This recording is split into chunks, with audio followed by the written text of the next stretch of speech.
Alright guys, welcome back to Formula 1 news. Crazy rumours circulating today as to the future team principal at Ferrari. We believe Mattia Binotto has been fired or will be fired over the coming days. Fred Vasseur from Alfa Romeo was the top candidate, but now rumours are circulating in the Italian press that Ross Brawn, former technical director at Ferrari during the golden Schumacher days of a couple of decades ago, might well be returning to the team. Hit the like button if you enjoy, subscribe if you're new as always, I'd greatly appreciate it. This is a crazy story, obviously a lot of speculation going on here, but we saw a few days ago speculation that Binotto is going to be gone. They don't want him anymore. They're tired of second place. They don't think he did a good enough job as team principal for many different angles. The strategy, the kind of development of the car over the season, the relationship with Charles Leclerc, and we'll talk about that more here in a second. But for now, Ferrari haven't said anything. There's no confirmations about this, but it seems to be a bit of an open secret within Maranello where they make the cars that Binotto is probably on the way out, and depending on who the next team principal is going to be, they might have a different idea as to how they treat their drivers. We'll see that from Fred Vasseur, who's still the number one candidate here in a second, but apparently someone else saying, especially in the Italian media, yes, this might be hopium on another level, but wow, Ross Brawn back as team principal, that would be quite the storyline, and honestly is quite coincidental just because he just finished his role as the F1's managing director at the last weekend in Abu Dhabi. Quick note from Gazzetta then, another kind of Italian outlet. They have a lot of information on this type of stuff, talking about next year's car, the F675, whatever it's going to be called. So it's not going to be a clean break from the F175, basically the same car with a, well, design iteration, basically what Mercedes are doing, Red Bull are doing as well. The philosophy and many distinctive features of the car will stay the same because they believe that really their car was great, right, at the start of the season especially. When the technical directive hit though in Spa, the Red Bull wasn't really affected, but Ferrari were affected quite significantly, it seemed like, especially on their tyre degradation. Their belief is it was related to the floor, which they will heavily modify to rectify the degradation issue. So that is their key plan, and honestly, without the degradation, they should have been way more competitive. Of course, also the reliability was a key problem, and aerodynamics aside, there has been an intense redesign on some of the power unit components that actually failed at some of the races this season. The engine department has, run more stress analysis. That's the thing about the regulations. You can't upgrade the power of your engine over the next several years until the new engines from 2026, but you can increase the reliability of the components to make it so you can actually run the engine at higher power rates, which effectively does the same thing. So a few positive signs here for Ferrari going into next season, addressing some of the weaknesses of their power unit from this past season, which really was one of the key factors why they didn't win the championship. If they didn't have those power unit failures, they took more points off Verstappen, they got more points themselves, didn't have to take penalties, would have potentially been a rather different season. So yes, apparently the most pronounced differences for the aerodynamics are going to be on the floor, which will be a profound evolution, the result of a vast amount of data collected and consequence of the changes in that technical directive we had back in Spa.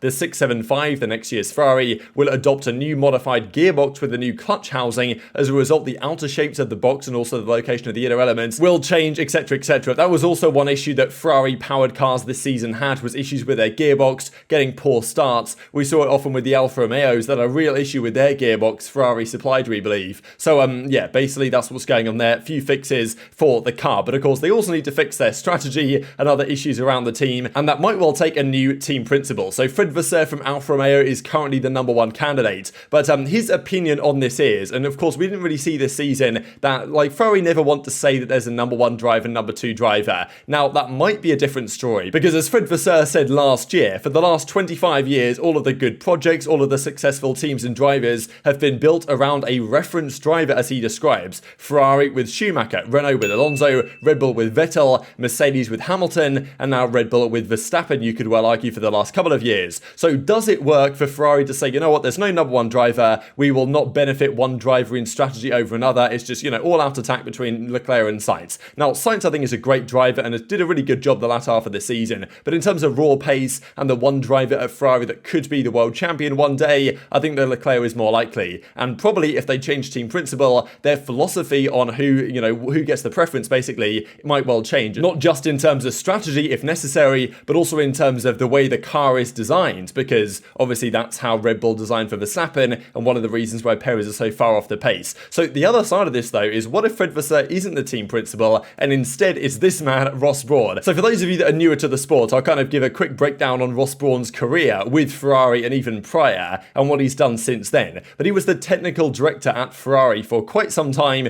during the dominance really of Michael Schumacher in the early 2000s and late 1990s. Now, according to Rosso Motori or whatever, like an Italian sports magazine, they say that there are some rumours circulating that Ross Brawn could take on this role yet again, no longer as technical director, but now as team principal. So they are pretty convinced that Mattia Binotto is going to go, and Fred Vasseur is, seemingly going to be the man designated to fill this role. But now the French manager is no longer among the possible candidates. According to some Italian papers, there is new candidates such as Mr. Ross Brawn. Vasseur remains a candidate to succeed Binotto. An alternative hypothesis is the managing director, but the hypothesis of Andrea Seidel, now head of McLaren, seems to have lapped, while the hypothesis of a return of Ross Brawn appears suggestive. So kind of saying that it might actually be a decent chance of this happening. Now, this seems incredibly unlikely and a bit of a shot in the dark, but wow, would this be some serious fireworks if this was actually to occur? Because Ross Brawn was one of the guys when he joins Ferrari initially from Benetton that really turned around everything at Ferrari, and he was kind of the spearhead of all of that. So let me just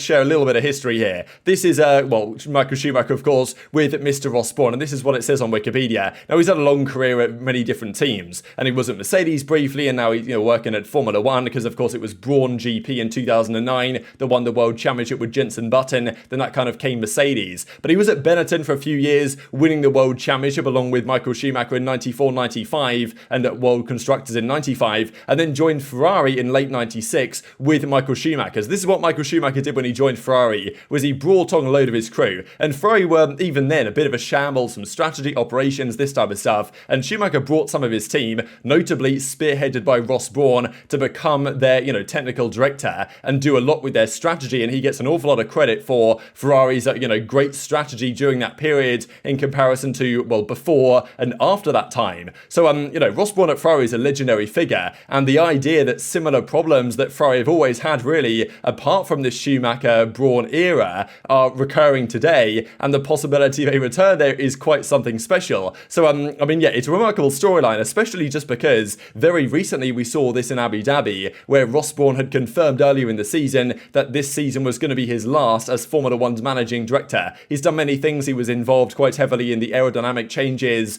that came through for 2022, and now he's going to step away from his role. Now, I don't believe it's been confirmed what he's doing next. He hasn't said, oh, I'm retiring, that's me done in motorsport. He hasn't said that, but he has said and confirmed that he's stepping away from being their managing director. So if Ferrari were to reach out and say, hey, Ross, how about going back as our team principal for a few years? I wonder what he would think about it. And maybe he'd think it's too much of a challenge or whatever, right? Especially because I think he's 68 now. But then again, Helmut Marko's going on 80, I think, and he's still grinding out at Red Bull. So, I don't really know about this. What do you guys think in the comment section below?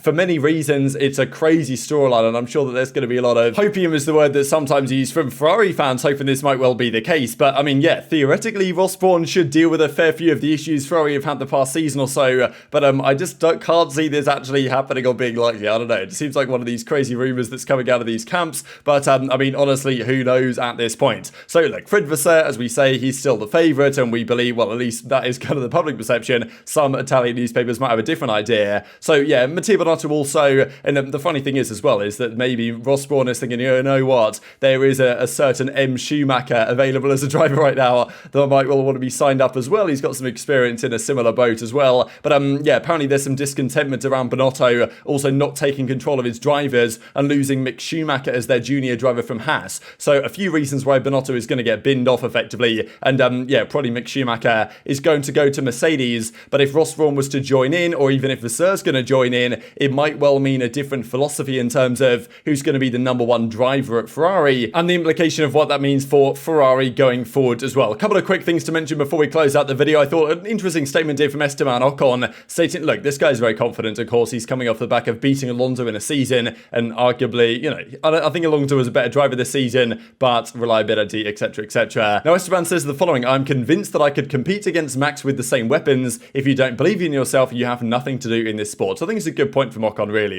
If you're a driver and you don't think that you could go up against Max Verstappen and take him down head to head, I don't really know what's the point you even being in the sport, to be honest. But, at the same time, you've got to wonder, does Ocon truly believe this? Is this 100% true? Because Ocon's a solid driver, but, he's not a Verstappen level driver. Thought an interesting quote just to mention. And just to say this as well, Verstappen failed to break the record for the largest winning margin, which is interesting in a way, because he broke the record for the most points race by quite a margin, but Vettel in 2013 just dominated that championship by such a degree that he still won by 155 points, which is larger than we've ever seen before. Maybe Hamilton would have broken that in 2020 had there been more races, but it was of course a season cut short for a reason that we're all aware of. But yeah, Verstappen only won by 146 points, but just I think like it's more impressive Vettel's record, just because back then no sprint races, less races on the calendar, to still win by that amount is absolutely remarkable. So very much intrigued to your thoughts on all this stuff in the comment section below. Hit the like button if you enjoyed, subscribe if you're new, take care, and I'll see you next time.